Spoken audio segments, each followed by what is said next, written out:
Hi, Mrs. Gibbons. This is Tricia Beck with her Module 2 AP Psych Journal, which is a little book that I like to call Your Brain is Amazing, and So Are You.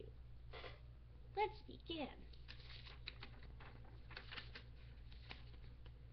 I'm so bad at this webcam thing.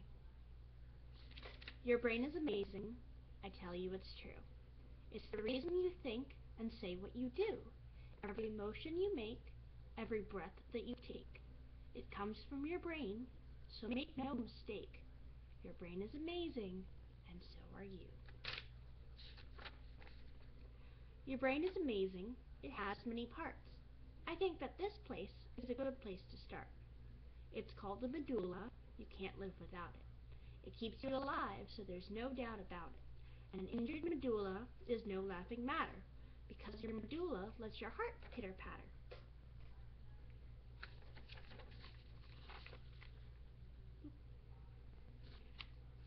This one is the pons. Such a short little name. Your pons is what lets you play a ball game. It coordinates your movements so you can run bases. It keeps you alert so you don't lose your places. At the end of the day, your pons control sleeping, so you wake the next day with ball dreams worth keeping.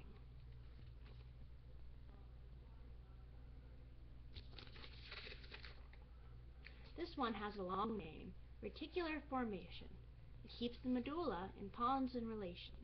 Your reticular formation alerts you to changes in settings and sounds and verbal exchanges.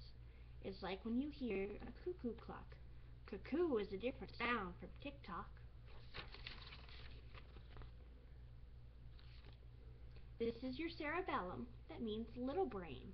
It's small, yet important in its job and domain. It keeps up the small, yet important motions, like letting you sit on a float in the ocean. It also allows you to jog and to run. Sorry, my handwriting sucks. And to skip and to jump. Your cerebellum helps you have fun.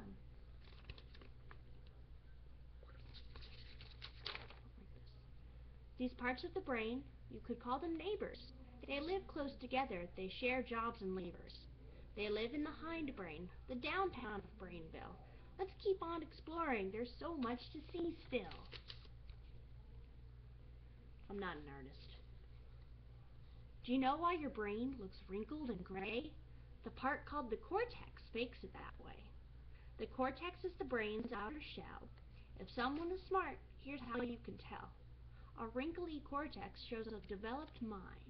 A developed mind develops deeper lines.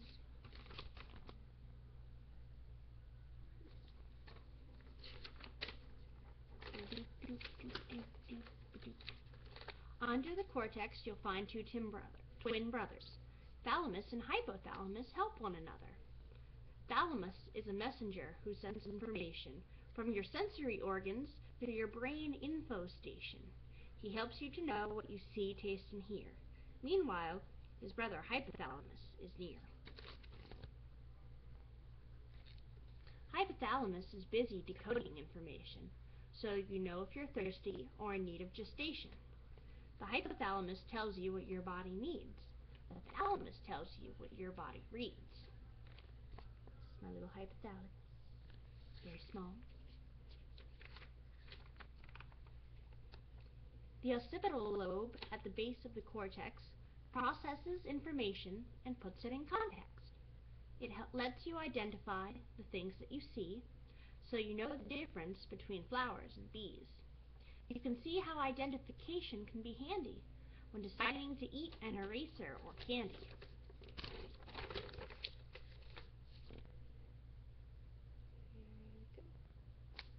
The parietal lobe is what processes touch. You use it each day, yes, you use it so much. It tells you the difference between sitting and standing and the feeling of wood right after a sanding. It also processes feelings inside you, such as if you have a fever, a cold, or the flu.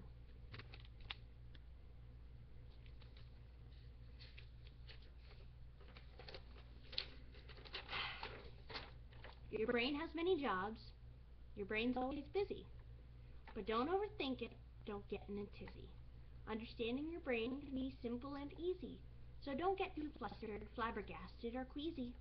Just remember, the most important thing a brain can do is to let you be wonderful, fabulous you.